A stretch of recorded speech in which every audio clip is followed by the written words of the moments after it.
All right. So yeah, the Oh, bannings are quite good right now, but in the just current meta, it's not as strong as it should be, I think, okay. or as it could be. And I guess it's maybe that's part of why everyone really won't want to go back towards charge lot stuff anyway. Yeah, of course. Like they would have no chance anymore. Okay, so we've got a question as well. Just while we look at the early game here, I think you're just going to do gas pool again because of what we talked about last game. Yeah.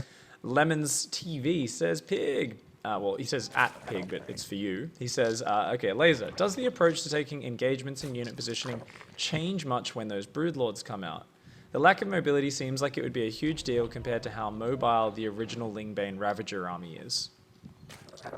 Yeah, it changes a lot, but well, truly speaking, I don't really have that much experience in Broodlord because I played them maybe once for per 10 games versus Protoss, so I'm not as good at it. But pretty much you want Broodlords to attack first, and only like when Broodlords are around, you want to fight with Linkbane. You don't want to take fights anymore without Broodlords flying around. Yep. So always get like Broodlords to shot like first, and then you can send Banings in, or maybe just keep Banings under Broodlords so they cannot get sniped. Like Make yeah, sure you use your you intent pretty there. much want Broodlords to fight and Linkbane just to protect Broodlords. Yeah, it kind of becomes And this like after mobile catapult, yeah. right? Yeah, exactly. And after Tempest come out, it starts to get really, really problematic. I think. Like you want also corruptors and just micro with corruptors. Like it's getting very hard. I think. All right. So we have an Elazer fanboy by the name of Elazer fanboy in chat. He says, "What do you Nice. think about defending the Archon drop with only Zerglings and Queens? I've actually seen No, quite a few players do this recently, but it seems very scary." yeah, I think it's terrible, terrible. Like it's not only. Wait 1 second. No worries, bro. He also says, Like it. just to finish his question, he says, because players can add more Adepts and Archons, I feel like they can just kill you if you do this. Is that right? Yeah, exactly. Like it's not even good if they just go for 2 Archon drops, you will just lose the Zerglings. But if they add Archons, you will just lose the game. So it's bad, I think. All right. Like if they go for maybe 4 Archons or 2 Archons, 4 Zealots, that's I think what some Protoss did in Shroudcraft, and he just killed the Zergling player. Yeah, that'll be pretty brutal. It was Zest or Stats, like he just just warped in 4 Zealots with Archons, and he just demolished the Zerg. Can you remember who it was against? I'm really curious. Stats or Zest? Stats or Zest? I'm not sure. But which was the Zerg player? I don't know, but it was some good Zerg. Maybe like Su or Okay, something yeah. like this. Sue does some strange things sometimes. All right, awesome. So this game is a very, it looks like your normal opening, but there is one big change up, which is that very fast Evo chamber, like super early. So obviously you're going to try and do an Overlord drop. It's fantastic on this map because there's so much space. Is it just because of this map? That's what prompted you to do it? No. It's for example because I open with 6 Zerglings, and they are pretty bad versus Archon drop. So I know, I mean, I'm pretty sure he's going to go for Archon drop on this map. So I don't really want my Zerglings in the defending because they are useless versus Archon drop. So I want them on offense, and the only way to make them like work on offense is by the drop. So that's how I figured out this would be good. All right, and this was pretty much a game-winning move. Yeah, and I practiced like a lot before the game. I played this timing on this map maybe 20 times. So yeah, like even if it didn't deal that much damage, like it was still good. But yeah, after this I felt like I won the game. Yeah, and that's huge. Like 5 probes and the lost mining time, and you can't go back there yet. Like, and then you just load up into the Overlord, and you've got speed as well, so you can just keep dropping anyway. Like, this just slows down everything, right? Because not only does this make you do damage to him directly, you're slowing down his third, and you're slowing down him pressuring you, right? So you know you can probably be a bit greedier at home than normal, yeah? Oh, but you know what? I think I did horrible mistakes this game. Like usually I'm supposed to have Flare, and I can even skip Spores. Oh my god! Like I should have lost this game. Wow. Yeah, I forgot layer this game. This is problem. Oh yeah. Good focus fire in the So walkers though. yeah, so I thought after killing that many props, like the game is over, but now he came back to the game because I forgot layer. And that's kind of an example of how you know how to run away with games as a pro player, right? Like these adjustments on the fly where is it specifically cause you're ahead that you would choose to go lair, or is it always you just go lair versus this build? After you see Dark Shrine, immediately you make a lair, and you pretty much have overseer at the time when Warpism comes. All right, so let's go back to that moment when you first scouted. About 3 minutes, I think it was, or 3 minutes 30 when your Overlord speed comes in, because I think this is a really cool kind of reaction for players to potentially try at home, right? So you come in, you see this Dark Shrine, and if you start your lair right now, it will be finished at 5 minutes. And 5 minutes is when the Dark Templar drop is like can hit you if it's the fastest possible, right? Wait, so when do we start? So sorry, I forgot to sync up. 3 minutes 45. Okay. All right, so 3, 2, 1, play. Okay, so like exactly now you want lair. So for you see, I have 87 gas, so that's maybe. I mean that's fine. So exactly now I make lair and I'm fine. Yeah. But I forgot. Oh, sorry. I was saying a HOTS timing, by the way, for the guys on the stream. I said 80 seconds for lair. It's 57 seconds for the lair to upgrade now. So yeah, that would be ready before 5 minutes if you started it on 100 gas, and that way you save the money on the spores. Yeah, exactly. Now, do you, because you're going for that lair a bit quicker, would you still just stay on 2 gas guises? Do you change your gas timings up at all when you go for the faster lair, or is it pretty much the same? No, like 2 gas is fine. 2 gas is fine. Okay. And you just want drones, maybe like 1 spore. And an important front. note for any newer players, just to add it in there, is I would assume you don't really need to use your lair when it finishes, right? It's not like you're dropping Baneling speed straight away or +2. It's like, no, it's just there for Overseers for the first like minute or so. Yeah, finish, you make right? 1 overseer, you can, for example, get +2 melee if you started already +1 melee, like stuff like this. Awesome. And later you can also like think, maybe you want to go for Hydra timing or something. But on this map, I'm like, if you see Archon drop, you cannot really go Hydras, in my opinion. You just go Roaches, because Roach does the reaction to Dark Templars, and then you don't want to get Hydras. Okay, awesome. Now, because the Archon drop follow-up, of course, is so common, you know, it's 2 Archons. You know that could be coming pretty soon in this game. Do you normally have a set amount of units you build to be safe against that? Is there like, do you go up to like 13 Roaches, something like this? I think I make around 10 Roaches, and maybe 6 Queens, or 5. So Okay, 10 nice. Roaches, 1 Overseer, and 6 Queens. And this Overlord drop, man, you've still got these 2 Zerglings alive. They picked off the probe on the 3rd. So we Yeah, had 2 to send a times. new one out. Like, that's brutal. And you're still being annoying with them. Like, this is that moment where Showtime's already a bit imagine I behind. could be, if I didn't forgot the layer, I would be like 20 supply up right now. Damn. Like this, the difference is super huge. I would have macro hash right now, 4th base going, stuff like this. And I don't even have flare yet.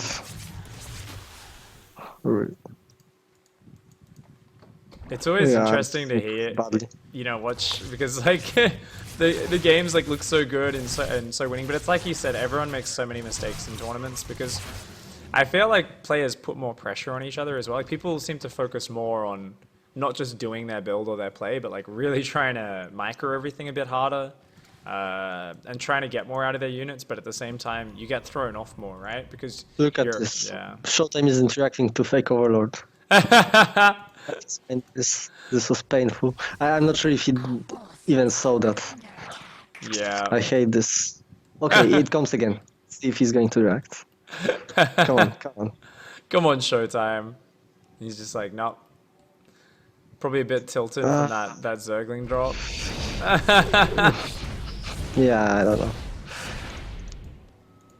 I mean, oh, and now the second Overlord comes. This one is full. Let's see. And the No, he Stalkers, reacts. yeah, the Stalkers rotate. I remember he defended this perfectly. Yeah, He could yeah, see, man. He could see there were no banelings inside. yeah. So stuff like this is quite painful when you play this style. You just get like you feel like Protoss has map hack or something. It just defends everything perfectly.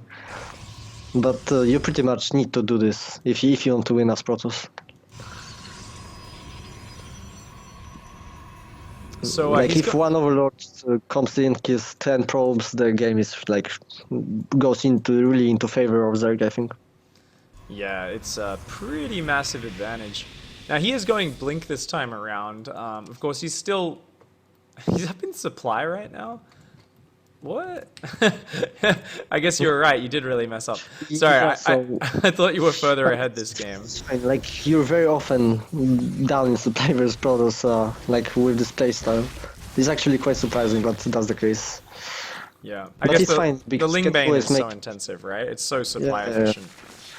Yeah, and then the second I can get like 20 supply army because I will just morph 10 Ravagers, make 50 Zerglings, and like I will be even supply again. Okay, yeah. Ooh, bunch of Overlords getting caught out. It's always a pain, not something you want. But Swarm Hosts. So you build 5 Swarm Hosts this game. Now this is awesome because this, from here basically, this map, it's pretty good for it, right? Talk me through, like, why the hell are you going Swarm Hosts? Had you practiced this? Right. Like, what was the inspiration?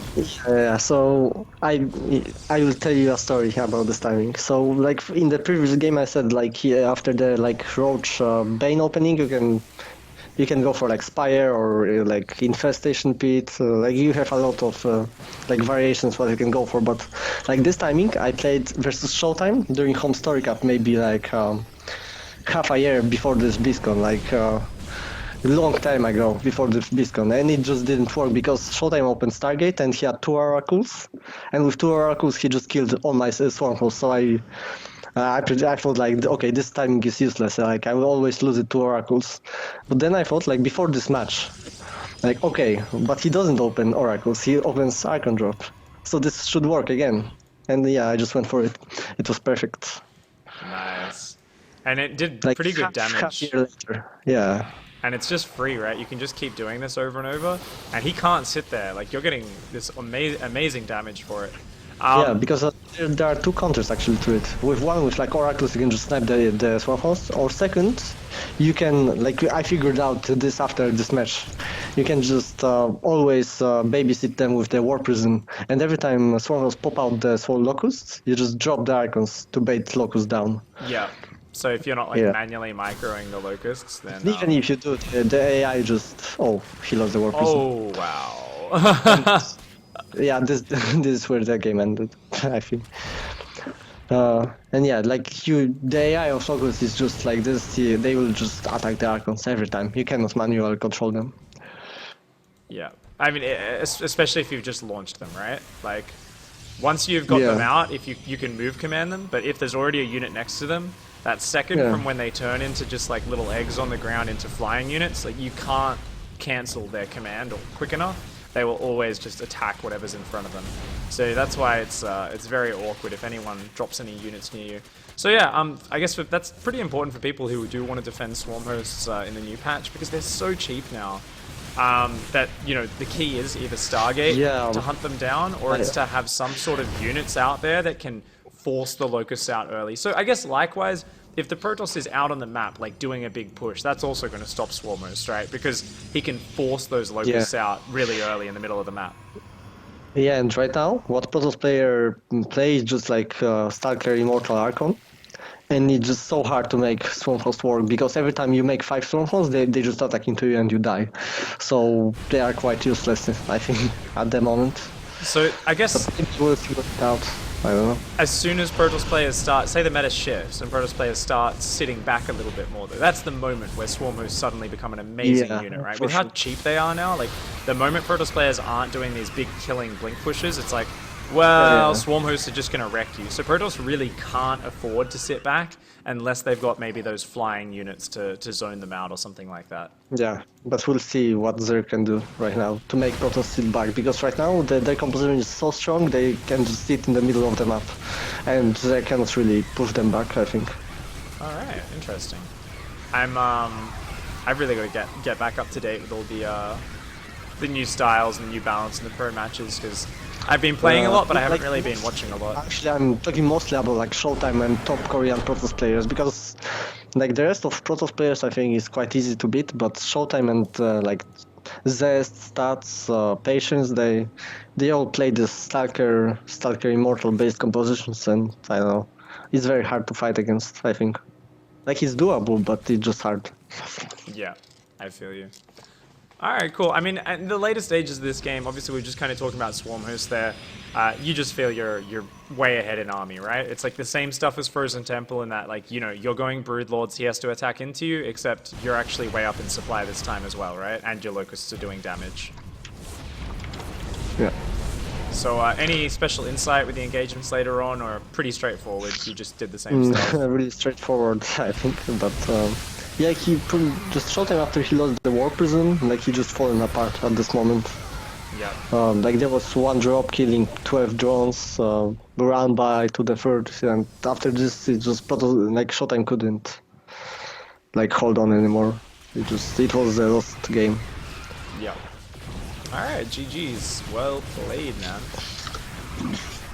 So I did want to keep on answering some questions from chat. I guess we'll start opening up the next replay while we do that. Now, did you want to? So the next, okay. So the other two games, we don't have to look at all of them. Obviously, we don't want the show to go forever.